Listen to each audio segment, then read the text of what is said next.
영화 마션은 화성에서 혼자 남겨진 우주비행사의 이야기입니다. 보신 적 있으신가요? 영화에서는 물을 구하는 것과 통신하는 것, 농작물을 재배하는 것에 중점을 두었지만 사실 그보다 더 중요한 기계가 있습니다. 바로 산소 발생기인데요. 화성의 대기 성분은 이산화탄소가 대부분인 만큼 화성에서 지속적으로 산소를 생산할 수 없다면 화성에서의 유인 탐사는 실행할 수 없기 때문입니다. 한편 지난번 미국 항공우주국의 화성 로버 퍼서비어런스가 가져간 화성산소 현장 자원 활용 실험 장치 일명 목시가 성공적으로 작동하여 화성 대기에서 안정적으로 산소를 생성하는 것이 확인되었습니다.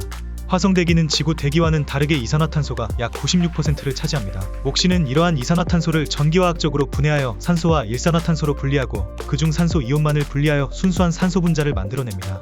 2021년 4월에 발표된 목시의 첫 번째 실험은 목시를 2시간 동안 예열시킨 후 시간당 6g의 속도로 산소를 생성하기 시작함으로 성공하였습니다. 1시간 작동 후 생성된 총 산소량은 약 5.37g으로 우주비행사가 정상적인 활동을 할 때 약 10분 동안 건강을 유지할 수 있는 양이었습니다.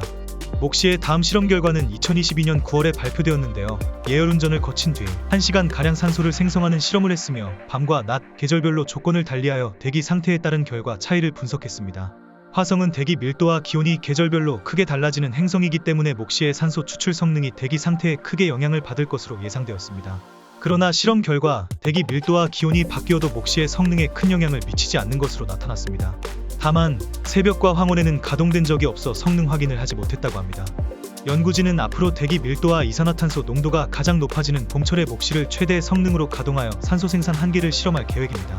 물론 목시만이 가동되는 것이 아니라 퍼서비어런스호에는 수많은 장비가 있기 때문에 목시를 켰다 껐다를 반복하며 실험하는 과정에서 성능이 떨어질 수도 있다고 합니다. 하지만 계속되는 실험 결과에서 그렇지 않다는 점이 확인되면 지속해서 가동하는 정식 산소 추출기는 수천 시간을 가동할 수 있다고 연구팀은 설명했습니다. 나사의 우주기술 담당 책임자인 짐 로이터는 화성에서 이산화탄소를 산소로 바꾸는 중요한 첫걸음이라며 목시는 앞으로 해야 할 일이 많지만 첫 기술 시험 결과는 화성 유인 탐사 목표를 향해 나아가는 데 있어 가능성으로 가득 차 있다고 했습니다.